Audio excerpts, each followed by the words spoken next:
We're good. Hello out there today. This is Eric Johnson, the brand. And Aaron Thigpen, the source. Welcome to our podcast today with the brand and the source. Eric Johnson, Aaron Thigpen. Aaron, good day to you. We got a nice subject here today about playing free. Playing free, really, just letting all your athletic ability come out in game situations, not worried about how you practice or your fundamentals, but how do you play free in competition? And I kind of talk to athletes all the time about this. This seems to be the big $100,000 question about how do I do that to play up to my ability when, things are important. It's an important time in the game or important event. How do I play free and feel and just let it loose, and athletes have trouble doing that. And I thought that'd be a good subject for us to talk about today. Yeah. I guess my initial thoughts go in the direction of how things are so structured for athletes now in their training and their practices. Do they really have that time to play free, in practices? In other words, are there, besides the regular routine drills and exercises, are there times where they actually get to play and improvise and kind of just, enjoy those training sessions where maybe they can, be more creative, not necessarily worry about the outcomes, those sorts of things. Again, we always talk about the things we did when we were younger, where, right, we had a good balance, or actually probably an imbalance, where we played more than we practiced or trained. So, and that play was in unstructured environments. So, right. For instance, you'd play T-ball, wiffle ball, all that stuff, for hours on end, every day, sometimes of the year, but you'd only have, one baseball practice a week or two. Right. So growing up, Right. I think a lot of those things, those activities were more on the play side. So there was a lot more freedom to express yourself athletically and maybe not get caught up in the minutia, the technical aspects of your sport. Mm-hmm. I think of some things, Aaron, when I think about free and playing. One is like at recess when you were a kid growing up, and you used to have those races. They had little little lines, painted lines in the concrete, and you were just competing to see how fast you could run. You weren't worried about technique. You're like, can I beat this guy? Exactly. I don't see that I don't see that very often. And what I try to do in practice is bring out that freedom, that competition. Hey, you're gonna race against this guy. How fast can you beat him to second base? Or we set up a scrimmage and it's you're not worried about fundamentals. It's like, okay, we have guys on second and third. You got to knock them in. Now you got to compete. And I think that goes a long way. And I think athletes forget that, you go to, whether it's a big event, a track meet, or it's a football showcase, a soccer showcase, or anything like that, athletes forget that it's really competition. It's not, people are watching you, great, but isn't that fun? I mean, I used to love, when I was growing up, Aaron, I played a lot of major events, played in the Little League World Series, pitched in against Taiwan in the Senior League World Series, did all that stuff, played for Team USA. And I just love having people in the stands to watch what I was going to do that day. I thought that was fun. It had nothing to do with, I'm thinking about where my elbow is or, how I'm fielding the ground ball, but it's just the raw essence of being an athlete in an athletic endeavor of enjoying that experience. I think it's playing free is part of enjoying the experience. Right. Well, you mentioned, the word fun, quite a bit. what you were describing. And I think the athletes, no matter what level they are, they have to be enjoying the competition. They have to be having fun.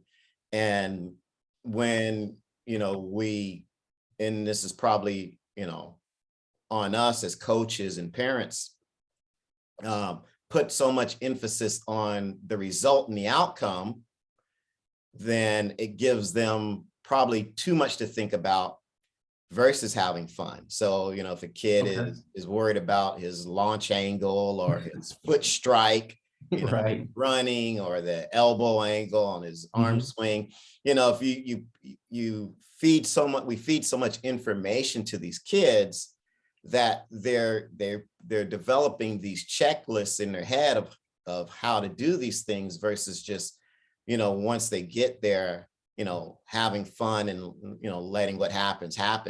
And they're so focused on the process. They're not, I guess they're so focused on how they're doing it versus just doing it and being in the moment. It's funny. Last week, I was in Arizona with one of our teams, Aaron, and we were playing this really talented group of guys across the field, probably about 10 or 12, 13 D1 commits. And I told the kids afterwards, wasn't this experience great? And we beat them, obviously, but the whole thing wasn't this fun today? Forget about the score and forget about everything else that went along with the hype on social media, whether it was on Twitter, Instagram, or guys being mic'd up. Yeah, guys on another team mic'd up talking about what was going on in the game, Right. But wasn't this just raw, fun, athletic endeavor? And wasn't it fun competing? That's why I said to them, wasn't it fun competing? Wasn't this fun today? That was my first word. I go, guys, we can play with these guys. That has nothing to do with it. But wasn't this a fun experience? Isn't this what you live for? Isn't this what you train for? It doesn't matter. The outcome didn't matter to me. I told them, guys, I'm proud of you today because you competed and we had fun. That's what I said to them. And, we won. And that's great. But I'm not surprised. I said, I'm not surprised. I just love just being in this type of game, this arena. And that's playing free to me, being in a place where you're allowing yourself to not worry at all about anything, outcome, fundamentals. Did I do this right? Did I do this wrong? I told guys as we were going through the gamer, and I go, hey, listen, what'd you learn from that experience right there? Next time you get in that situation, just do that. And who cares what happens, but make an adjustment and just go for it. And don't worry about what is going on with other stuff. You miss your pitch. So what? You get it again. Don't miss it. That's a competition thing. That's the essence of being free, is allowing that to happen all the time. Yeah. When I was a track coach, I used to, get athletes who would kind of get all tensed up and they get nervous. And I just tell them, hey, look, there's nothing, we've already done the work. So whatever is going to happen is going to happen. So you might as well enjoy it, and athletes just need to understand that, hey, if it doesn't work out that day, well, you take another shot at it. But I used to always tell them too that, hey, look, if you've done the work, then be confident in the work that you've done. Right. And you have nothing to worry about. So, to me, those who are probably having more stress are probably the ones who are realizing that, hey, maybe I didn't do all the things I needed to do to prepare myself for this moment. I tell the coaches out there listening to us, Aaron, is that, when you go out there and talk to your athletes, I think it's important that you say something different. That's what's going on in this situation. I went out and talked to one of our pitchers. I just said, listen, man, it's warm out here, isn't it, man? Look at the sun, man. This is great. I mean, could you imagine it's freezing back at home? We're out here playing. This is pretty cool, And he kind of looked at me kind of funny because he's in a tough situation. I go, man, I tell you, it's a beautiful day, man. You're going to do great right here. I'll see you later, man. I'll see you back in the dugout in a couple of pitches. And I walked off the field, because, I want that athlete to break the cycle they're in. Yeah. Yeah. And that's part of being free too, is allowing yourself to laugh at yourself, Right. allowing yourself to say, what am I doing? Making fun of yourself, whatever that is. Coaches do that. Parents do that to your athletes out there. They need a break. They need to take a timeout, as you say, for a second, just to regroup and get back to their plan. It's you're not going to be focused and intense every second of the event. Right.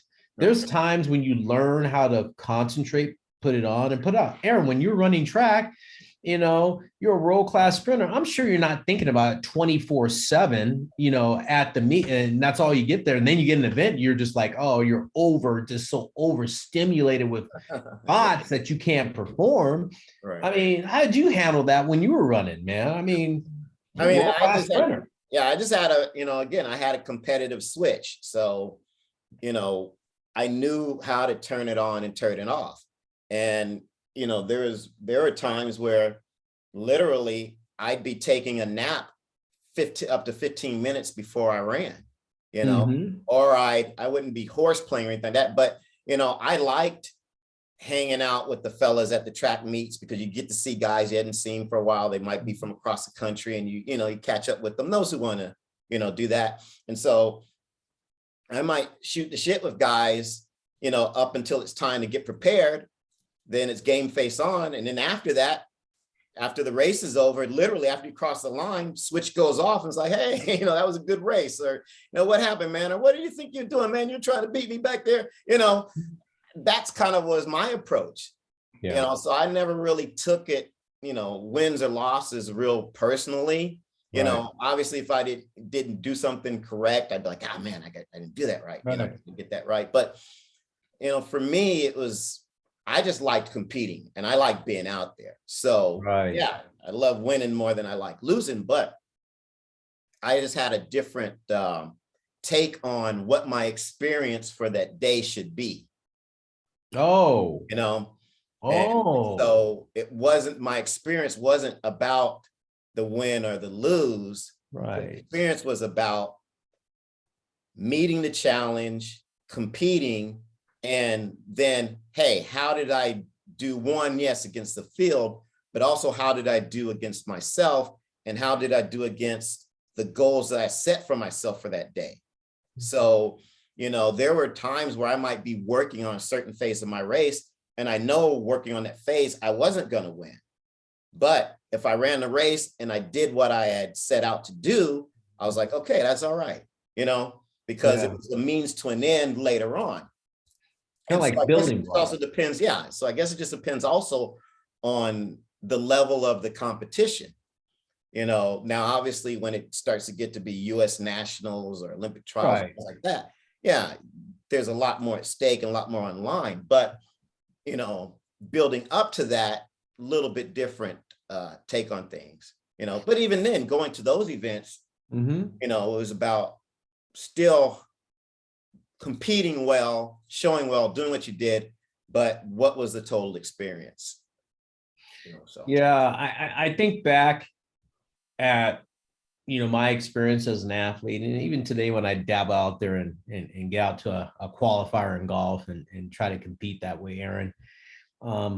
You said one key word that really triggered this thought is the experience. What the experience is and how it relates to your goal that day or future in the future. And so the experience is what I think drove me to be an athlete. It drives me today to do this stuff. The experience, man, what a great opportunity. And I think athletes out there to play free have to realize that it's the opportunity and experience that gets you to your, to your end goal a lot. Even at a high ranking event, it's still, you're trying to move forward and play free during that experience. Yeah. No, I agree. All right, Aaron, this kind of wraps up this subject of playing free today. And people out there, this is, this is our podcast out here. It's the Brandon the Source. It's Eric Johnson, Aaron Thigpen. Glad that you could tune in today. And again, this is Coach EJ, the brand. And Coach Aaron, the Source. We want to remind you guys, you can also follow us on YouTube now. We've got a YouTube channel, so these episodes will be posted on there. Like them. Again, comment, send us some feedback. We're doing this to answer some of the questions that you have. So feel free to comment, feel free to ask us something, because it could be great information that we'd want to share with everyone else as well in the podcast. We'll see you guys.